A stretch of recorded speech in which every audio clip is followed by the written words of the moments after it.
நைட்டோட நைட்டாக ஒரு handball team அதோட கோச் அண்ட் மேனேஜர் எல்லாரும் மாயமாக மறைஞ்சிட்டாங்க அப்படின்னா உங்களால் நம்ப முடியுதா? என்னடா ஏதோ சினிமா பட கதை சொல்கிறேன்னு நினைக்கிறீங்களா?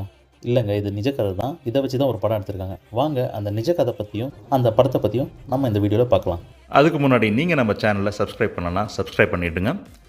வாங்க வீடியோக்குள்ளே போகலாம். இந்த சம்பவம் நடந்தது 2004. கொலம்போ ஸ்லம்மில் வாழ்கிற சில இளைஞர்கள் சரியான வேலை கிடைக்காம அவங்க குடும்பத்தை காப்பாற்றவே ரொம்ப கஷ்டப்பட்டு இருந்தாங்க. எப்படியாவது யூரோப் போய் அங்கே வேலை வாங்கி குடும்பத்தை காப்பாற்றிடலாம் அப்படின்னு நினைக்கும் போது அவங்களுக்கு விசா திரும்ப திரும்ப ரிஜெக்ட் ஆகிட்டே இருந்துச்சு. எவ்வளோ முயற்சி செஞ்சோ அவங்களுக்கு விசா கிடைக்கவே இல்லை.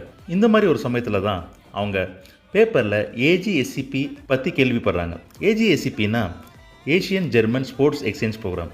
அந்த ப்ரோக்ராம் படி ஜெர்மனி கவர்மெண்ட் ஏஷியாவில் இருக்கிற டெவலப்பிங் நேஷன்ஸோட ஸ்போர்ட்ஸ் டேலண்ட் ஐடென்டிஃபை பண்ணி என்கரேஜ் பண்ணிகிட்டு இருந்தாங்க. இந்த சான்ஸை எப்படியாவது நம்ம யூஸ் பண்ணிக்கணும் அப்படின்னு நினச்ச இந்த இளைஞர்கள் என்ன பண்ணுறாங்க